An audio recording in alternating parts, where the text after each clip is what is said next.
Hello बच्चों, so let's see this question. The question says choose the correct alternatives. A part says alloys of metal usually have greater or less resistivity than that of their constituent metals. So बच्चों हमें ये A part में कहता है कि जो हमारे alloys होते हैं मेटल के उनकी यूजुअली हमारी या ग्रेटर होती है या फिर लेस होती है resistivity than that of constituent metals. So देखिए बच्चों, हमारा जो मेटल होता है एक, हमें पता है कि उसकी जो रेजिस्टिविटी होती है एक मेटल की वो बहुत ही कम होती है। मेटल्स और you can say pure metals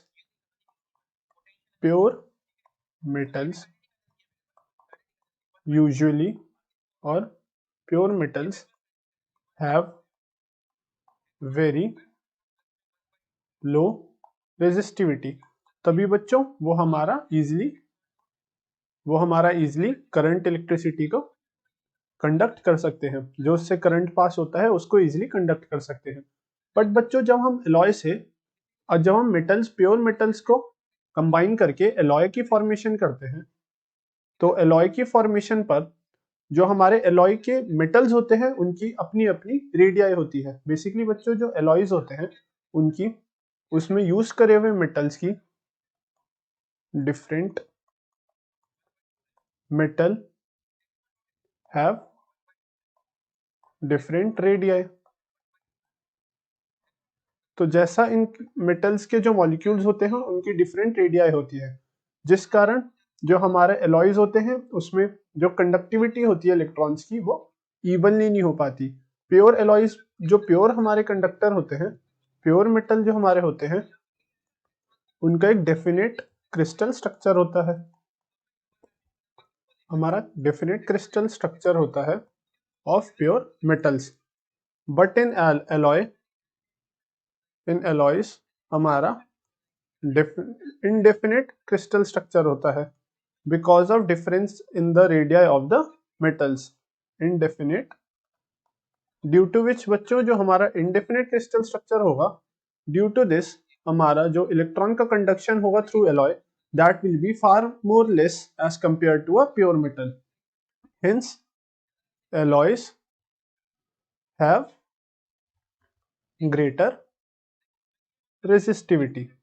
इसलिए बच्चों हमारा एलॉयज की जो रेजिस्टिविटी होती है वो बहुत ही हाई होती है as compare to pure metals. So in the A part हमारा जो सही ऑप्शन हो जाएगा that will be greater. Alloys of metals usually have greater resistivity than that of their constituent metals. अगर हम इस क्वेश्चन का बी पार्ट देखें, बी पार्ट में क्या कहता है, alloys usually have much lower और higher temperature coefficients of resistance than pure metals. तो देखिए बच्चों, हमारा जो एलॉयज होते हैं, alloys have lower temperature coefficient of resistances. Because बच्चों हमारा जो एलॉयज का यूज होता है वो एज अ थर्मल कंपोनेंट की तरह यूज आता है इन वेरियस हीटिंग एलिमेंट्स। तो हमारे जो एलॉयज होते हैं हम ये चाहेंगे for very high temperature ranges, और यू कैन से जो हमारा बहुत ही हाई टेम्परेचर चेंजेस आएंगे इन द मटेरियल, उससे हमारा जो एलॉय है उसमें उसके रेजिस्टेंस में बहुत चेंज ना आए।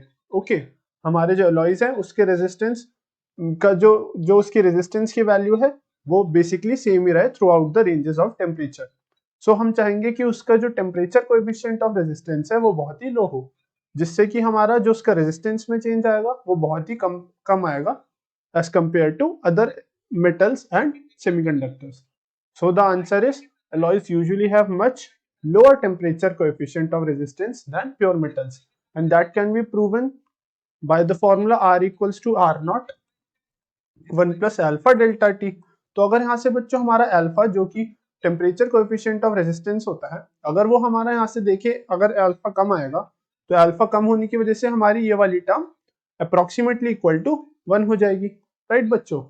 एंड अगर ये अप्रोक्सीमेटली इक्वल टू 1 होगी तो यहाँ से हमारा जो आर नॉट की वैल्यू है, हमारी आर नॉट की value will be equal to R, जो आफ्टर जो टेम्परेचर चेंज होगा उसके बाद जो हमारा रेजिस्टेंस होगा इन द एलॉय एलिमेंट वो हमारा बेसिकली सेम होगा इनिशियल रेजिस्टेंस के बराबर, जो कि एलॉय का तब होगा जब वो रूम टेम्परेचर में होगा।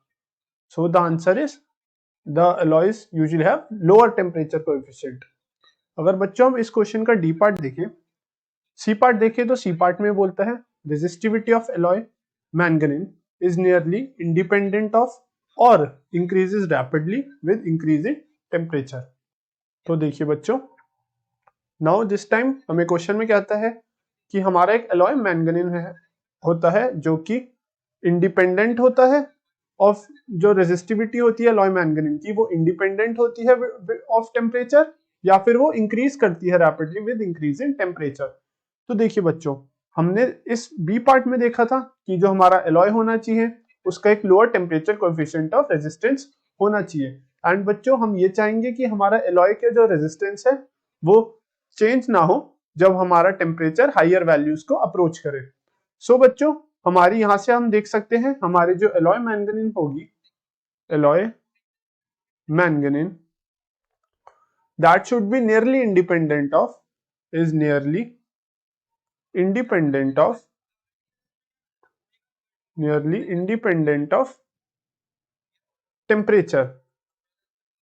बिकॉज बच्चों जो हमारा एलॉय मैंगनीज होता है उसकी जो अल्फा या फिर टेम्परेचर कोएफिशिएंट ऑफ रेजिस्टेंस की वैल्यू होती है that is very low. Hence हमारा जो रेजिस्टेंस में चेंज आएगा in alloy manganese that will be very negligible अगर हमारा टेम्परेचर इंक्रीज करता है to higher values. So we can say alloy manganese is nearly independent of temperature. Hence the answer is nearly independent of. So we have done the C part here also.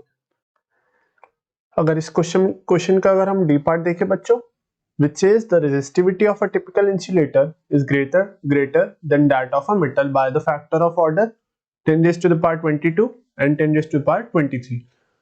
This will be actually बच्चों 10 raised to the power 3, because बच्चों हमारा 10 raised to the power 22 and 10 raised to the power 23 में ज्यादा difference नहीं है।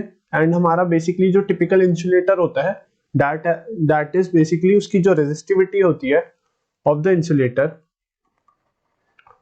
That is very very much greater than as compare to the resistivity of the conductor और the metal. So basically हमारा ये 10 raised to the power 22 के times ज्यादा होता है as compared to that of the conductor, जो हमारी resistivity होती है of the insulator. So this will be 10 raised to the power 3 here. और ये ऐसा क्यों होता है बच्चों? Because अगर हम देखें हमारा जो कंडक्शन बैंड एंड जो हमारा वैलेंस बैंड होता है इन इंसुलेटर्स, उनके बीच का जो एनर्जी बैंड गैप होता है that is very large. Basically that is very very large and हमारे जो इलेक्ट्रॉन्स होते हैं in the valence band that can not possibly go to the conduction band even if high amount of energy is provided to them. But in case of metals, जो हमारा energy band gap होता है that is very very less. The energy band gap between conduction band and the valence band is very less, or you can even say negligible. Basically they overlap each other. Conduction band and valence band basically overlaps each other in case of conductors. Overlap each other and हमारा जो band gap energy होती है Eg that is very less for the metals. So हमारा यहाँ पे जो electrons होते हैं they can easily jump from valence band to conduction band. Hence we can say that जो इसकी रेजिस्टिविटी होती है in case of metal that is very less as compare to that of the insulator. This is insulator here and this is conductor here. So basically हमारा 10 raised to the power 22 times resistivity of the insulator वो ज्यादा होती है by the factor of 10 raised to the power 22 as compared to that of the metal or a conductor. This will be the answer for the D part here. So I hope bachcho you understand this question well and best of luck.